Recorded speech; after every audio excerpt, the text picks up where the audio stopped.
Zoe, we need to talk. What? Your tita Giselle told me na maglalabas siya ng memo to suspend you dahil sa unethical na ginawa mo sa CR. Is this true? Dad, obviously, sinisiraan na naman ako ni Tita Giselle. May nakakita sa'yo na may kasama kang lumalabas sa CR. Now tell me the truth. Oo na. Sige na, totoo na. May kasama nga ako sa cubicle. What were you thinking? Alam mo ba kung anong pwedeng mangyari sa'yo?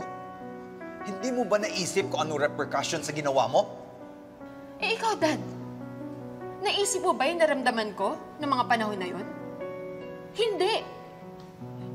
Kasi masyado kang busy kala Annalyn at Tita Lynette. As if sila lang yung pamilya mo. As if sila lang yung apektado sa mga nangyari. Dad, I lost a mother. I was grieving alone. Kaya kung sino man yung kasama ko sa cubicle na yun, thankful ako sa kanya.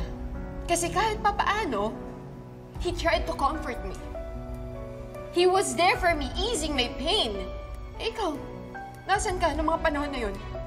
Pero mali pa rin yung ginawa mo.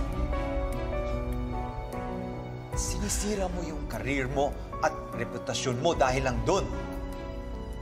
At huwag mo gawing excuse ang pagluluksa mo para gumawa ng mali. So anong gusto mo? Tanggalin ako dito sa Apex? Sige, go ahead! Supportahan mo si Tita Giselle. Mas patunayan mo sa akin na wala kang pakialam sa akin. That's not true. Kung wala akong pakialam sa'yo, hindi na kita kinakausap. I'm trying to save you here para hindi masira at mawala lahat ng pinaghirapan mo. But you have to help me.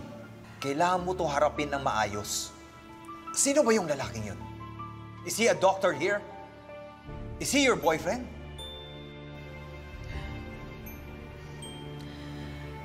Alam mo, Dad, maging consistent ka na lang na wala kang pakialam sa akin.